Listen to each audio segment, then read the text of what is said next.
नमस्कार।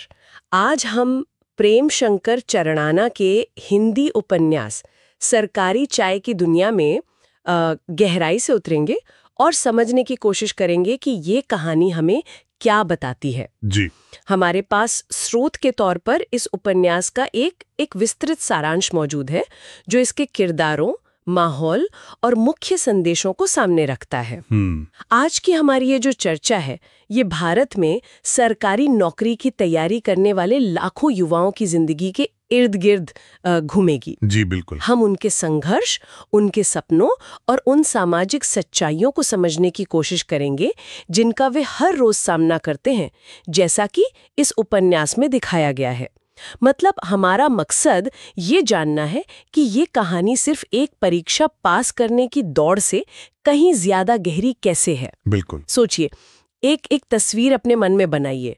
लाखों युवा छोटे शहरों और गांवों की जानी पहचानी गलियां छोड़कर बड़े शहरों की वो जो गुमनाम भीड़ है उसमें शामिल हो रहे हैं। हाँ। आंखों में एक सपना है सरकारी नौकरी का।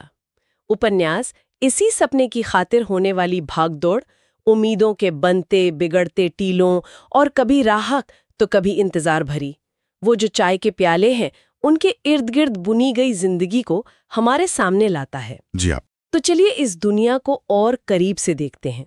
उपन्यास का केंद्र बिंदु यही युवा है ना, जो बेहतर भविष्य की तलाश में शहरों का रुख करते हैं। हाँ, और ये समझना जरूरी है कि ये महज एक जगह से दूसरी जगह जाना नहीं है। ये अपने आप में एक बहुत बड़ा सामाजिक और मनोवैज्ञानिक बदलाव है। अच्छा जी।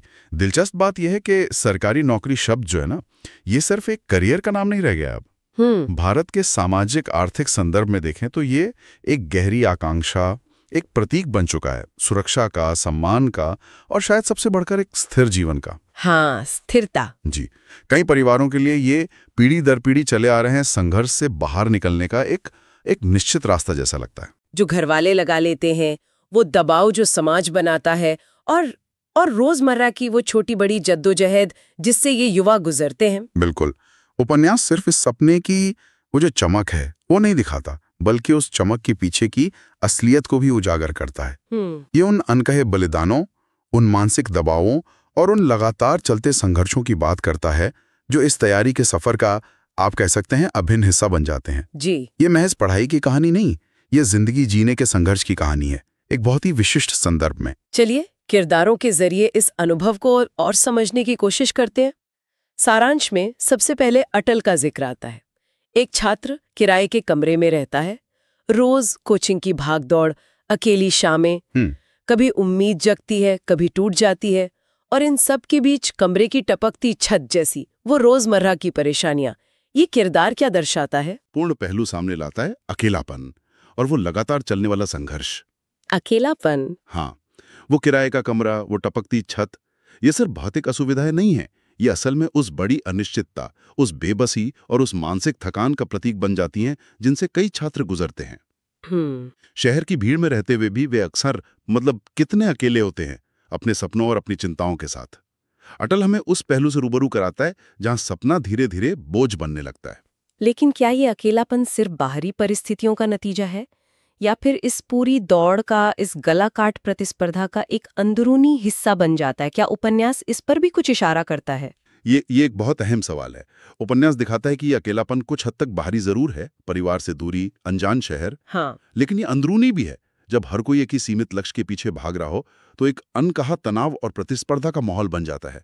भले ही सतह पर दोस्ती नजर आए, किनारे तक पहुंचना चाहता है और किनारे पर जगह वो तो सीमित है। ये एहसास भी अकेलेपन को गहरा करता है। अटल का संघर्ष तो एक पहलू है, लेकिन हर कोई इस निराशा में डूब नहीं जाता। कुछ ऐसे भी हैं जो लगातार जूझते रहते हैं, जैसे कि अमीश का किरदार। जी, अमीश। उसे एक मेहनती प्रतियोगी बताया गया है जो हार और जीत के चक्र से गुजरता है पर हिम्मत नहीं हारता। उसके बारे में क्या खास है? अमीश उस जुझारूपन, उस दृढ़ता का प्रतीक है जो इस लंबी और अनिश्चित लड़ाई में टिके रहने के लिए चाहिए। सोचिए जरा, साल दर साल तैयारी करना, बार बार असफल होना और फिर से किताबों में खो जाना, इसके लिए असाधारण मानसिक शक्ति चाहिए। सही बात है। अमीश का चरित्र हमें दिखाता है कि उम्मीद कैसे बनाई रखी जाती है, कैसे हर हार के बाद फिर से उठ खड़ा हुआ जाता है। वो उन हजारों कहानियों का प्रतिनिधित्व करता है जहां प्रक्रिया ही अपने आप में एक जीत बन जाती है, चाहे अंतिम परिणाम कुछ भी हो। और फिर एक तीसरा महत्वपूर्ण किरदार है राधे श्याम, एक ऐसा छात्र जिसे सालों की तैयारी के बाद भी सफलता नहीं मिलती। लेकिन जो बात उसे अलग बनाती है वो ये है कि वो इसे अंत नहीं मानता। सारांश कहता है कि वो अपनी पहचान बनाने का दूसरा रास्ता चुनता है।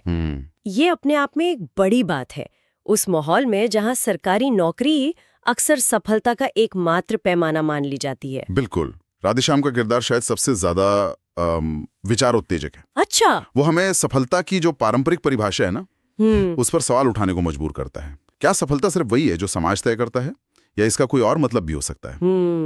राधेश्याम की कहानी उस संभावना को दर्शाती है कि जीवन में सार्थकता और पहचान पाने का और भी रास्ते हो सकते हैं। ये उन युवाओं के लिए एक उम्मीद की किरण हो सकता है जो इस दौड़ में पीछे रह जाते हैं, या जो खुद ही इस दौड़ से बाहर निकलने का फैसला करते हैं। हाँ। ये दिखाता है कि अपनी किस्मत खुद गढ़ने की संभावना वो हमेशा मौजूद रहती है। घर्ष, अमीश का जुझारूपन और राधे श्याम का वो वैकल्पिक रास्ता मिलकर उस पीढ़ी के अनुभवों का एक व्यापक चित्र बनाते हैं। जी। लेकिन उपन्यास सिर्फ किरदारों तक ही सीमित नहीं रहता, बल्कि उन जगहों और पलों को भी जीवंत करता है, जैसे कि वो किराए के कमरे। हाँ, वो किराए के कमरे सिर्फ चार दीवारें नहीं, बल्कि सपनों और आशंकाओं की, आप कह सकते हैं, प्रयोगशालाएं बन जाते हैं। प्रयोगशालाएं। एक तरफ किताबों के ढेर, नोट्स, दीवार पर टंगे टाइम टेबल, और दूसरी तरफ वही सहमे हुए चेहरे जो अगले रिजल्ट का इंतजार कर रहे हैं। हाँ। सारांश बताता है कि छात्र वहां एक साथ तैयारी करते हैं, सपने साझा करते हैं, लेकिन उसी कमरे में अगले परिणाम का डर भी साथ साथ रहता है। वहां हवा में एक अजीब सी बिजली दौड़ती है, दोस्ती की गर्माहट भी है और प्रतिस्पर्धा की ठंडी आंच भी। ये साझा उम्मीदें और साझा डर दोनों एक ही छत के नीचे पलते हैं। ये माहौल बहुत सघन लगता है। और इसी माहौल में एक और चीज है जो बार बार सामने आती है, चाय, सरकारी चाय। उपन्यास का शीर्षक भी यही है, जी, चाय। सारांश में जिक्र है कि चाय के प्यालों के इर्द गिर्द बहुत कुछ घटता है। ये सिर्फ एक पेय नहीं है, बल्कि उन लम्हों का प्रतीक है जहां छात्र इकट्ठा होते हैं, बातें करते हैं। चाय का प्याला यहाँ महज एक पेय नहीं रह जाता। सोचिए, उस तनाव भरे माहौल में जब भविष्य अनिश्चित है, तो साथ बैठकर चाय पीने का वो छोटा सा पल एक सामाजिक लंगर बन जाता है। सामाजिक लंगर। हाँ, ये वो वक्त है जहां बंदिशें थोड़ी ढीली पड़ती हैं, जहां दिल की बात जुबान पर आ सकती है। चाहे वो सिस्टम की भड़ास हो, अफसरों के चक्कर काटने की निराशा हो, फाइलों के पहाड़ों का जिक्र हो, नौकरी के लंबे इंतजार की थकान हो, या फिर घर की याद। ये साझा रस्म एक तरह की मनोवैज्ञानिक सुरक्षा भी देती है, भले ही क्षणिक हो। तो क्या चाय यहाँ सिर्फ राहत का प्रतीक है, या इसके और भी मायने हैं? सारांश में लापरवाही का भी जिक्र है। हाँ, ये बहुआयामी प्रतीक है। निश्चित रूप से ये राहत का एक छोटे से ब्रेक का प्रतीक है, ये संवाद का मंच है जी। लेकिन ये इंतजार का भी प्रतीक है। चाय पीते हुए नतीजों का इंतजार, या अगले दिन की पढ़ाई का इंतजार, और हाँ, शायद कभी कभी ये उस संघर्ष से थोड़ी देर के लिए मुंह मोड़ने, एक तरह की टालम टोल, या जैसा आपने कहा, लापरवाही का भी प्रतीक बन जाती हो। अच्छा। लेकिन सबसे बढ़कर ये उन छोटे छोटे मानवीय पलों को रेखांकित करती है जो बड़ी बड़ी लड़ाइयों के बीच भी जीवन को संभव बनाते हैं। ये दिखाती है कि बड़े संघर्षों के बीच छोटे छोटे पल कितने मायने रखते हैं। और इन चाय के पलों के साथ दोस्तों के समूह का भी जिक्र है, जहां हंसी मजाक भी है, लेकिन रात की खामोशी में वो इंतजार और अधूरेपन का एहसास भी। ये विरोधाभास कितना वास्तविक लगता है। हाँ। दिन में शायद एक दूसरे को हौसला देते होंगे, लेकिन रात के अकेलेपन में असलियत सामने आती होगी। हाँ, ये द्वंद्व बहुत बहुत मार्मिक है। वो दोस्ती और समूह का होना एक जरूरी सहारा है, एक सुरक्षा कवच जैसा। बिल्कुल। लेकिन हर किसी के अंदर एक लड़ाई चल रही होती है, भविष्य की चिंता होती है। उपन्यास इन भावनाओं के उतार चढ़ाव को पकड़ने की कोशिश करता है। दिन में दोस्तों के साथ साझा हौसला, और रात में अकेले अपनी अनिश्चितताओं से जूझना। वो हंसी शायद कभी कभी अंदर के डर को छुपाने का एक तरीका भी होती हो। तो अगर हम इन सब धागों को एक साथ पिरोएं, तो उपन्यास का मुख्य संदेश क्या उभरता है?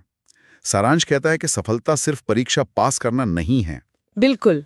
मेरे ख्याल से उपन्यास का केंद्रीय विचार यही है कि मंजिल से ज्यादा सफर मायने रखता है। सफर, जी, ये उस प्रक्रिया को, उस रास्ते में की गई मेहनत, सहे गए संघर्ष, झेली गई असफलताओं और इन सब के बावजूद हिम्मत ना हारने के जज्बे को सम्मान देता है। हम्म। ये उन लाखों युवाओं के अनकहे अनुभव को आवाज देता है, जिनका नाम शायद कभी अंतिम सूची में ना आए, लेकिन जिन्होंने उस रास्ते पर अपना सब कुछ लगा दिया। ये उस मानवीय भावना की कहानी है जो हार जीत के, वो जो बाइनरी है, उससे परे है। और एक और महत्वपूर्ण बात जो सारांश में उभरती है वो ये कि असली जीवन की सच्चाई अक्सर इन छोटी छोटी रोजमर्रा की जद्दोजहद में ही छिपी होती है। हाँ, वो टपकती छत, चाय का प्याला, दोस्तों के साथ की गई बहसें, ये सिर्फ पृष्ठभूमि नहीं है, बल्कि ये उस अनुभव का, उस जीवन का हिस्सा है। उपन्यास शायद हमें यही दिखा रहा है कि बड़े सपनों की दौड़ में इन छोटे पलों को नजरअंदाज नहीं करना चाहिए। सही कहा आपने। अगर हम इसे और बड़े परिप्रेक्ष्य में देखें तो ये उपन्यास बहुत ही साधारण रोजमर्रा के तत्वों, चाय, किराए के कमरे, छोटी छोटी बातें का इस्तेमाल करके एक बहुत बड़े और जटिल सामाजिक यथार्थ को हमारे सामने रख देता है। ये सिर्फ कुछ छात्रों की कहानी नहीं है, बल्कि ये उस पूरे सिस्टम पर, उस सामाजिक दबाव पर और सरकारी नौकरी के पीछे भागने की उस अंधी दौड़ पर एक गहरी टिप्पणी है। किस तरह की टिप्पणी? क्या ये व्यवस्था की आलोचना है या सिर्फ एक चित्रण? मुझे लगता है ये चित्रण के जरिए एक सूक्ष्म आलोचना प्रस्तुत करता है। ये दिखाता है कि इस दौड़ की मानवीय कीमत क्या है। युवाओं का मानसिक स्वास्थ्य, उनके रिश्ते, उनके जीवन के अनमोल साल जो सिर्फ इंतजार में गुजर जाते हैं। जी। ये उन सामाजिक अपेक्षाओं पर भी सवाल उठाता है जो युवाओं पर इतना भारी बोझ डाल देती हैं। लेकिन साथ ही ये सिर्फ निराशा का आख्यान नहीं है। अच्छा।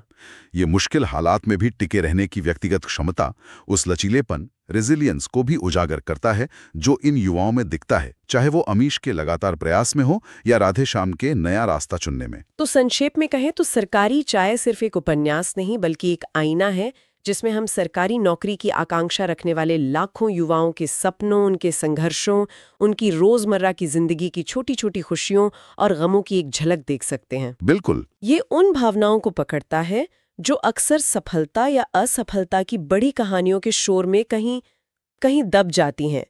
ये हार जीत से परे उस मानवीय अनुभव की कहानी कहता है जो इस पूरी प्रक्रिया के केंद्र में है। बिल्कुल।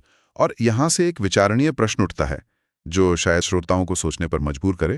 ये उपन्यास मंजिल, सरकारी नौकरी से ज्यादा सफर, तैयारी के संघर्ष पर ध्यान केंद्रित करता है।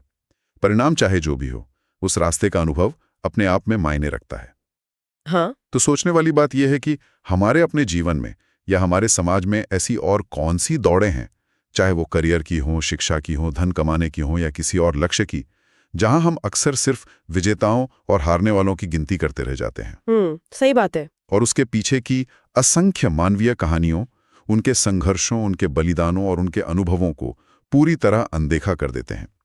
कहाँ हमें उस सफर को ज्यादा समझने और सम्मान देने की जरूरत है? ये सोचने वाली बात है। या फिर एक और दिशा में सोचें, जैसे इस उपन्यास में चाय जैसी एक साधारण सी चीज साझा अनुभवों, इंतजार, संवाद और राहत का इतना शक्तिशाली प्रतीक बन जाती है।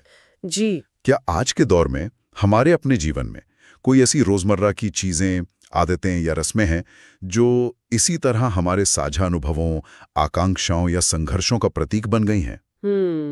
जैसे क्या वो क्या हो सकती हैं?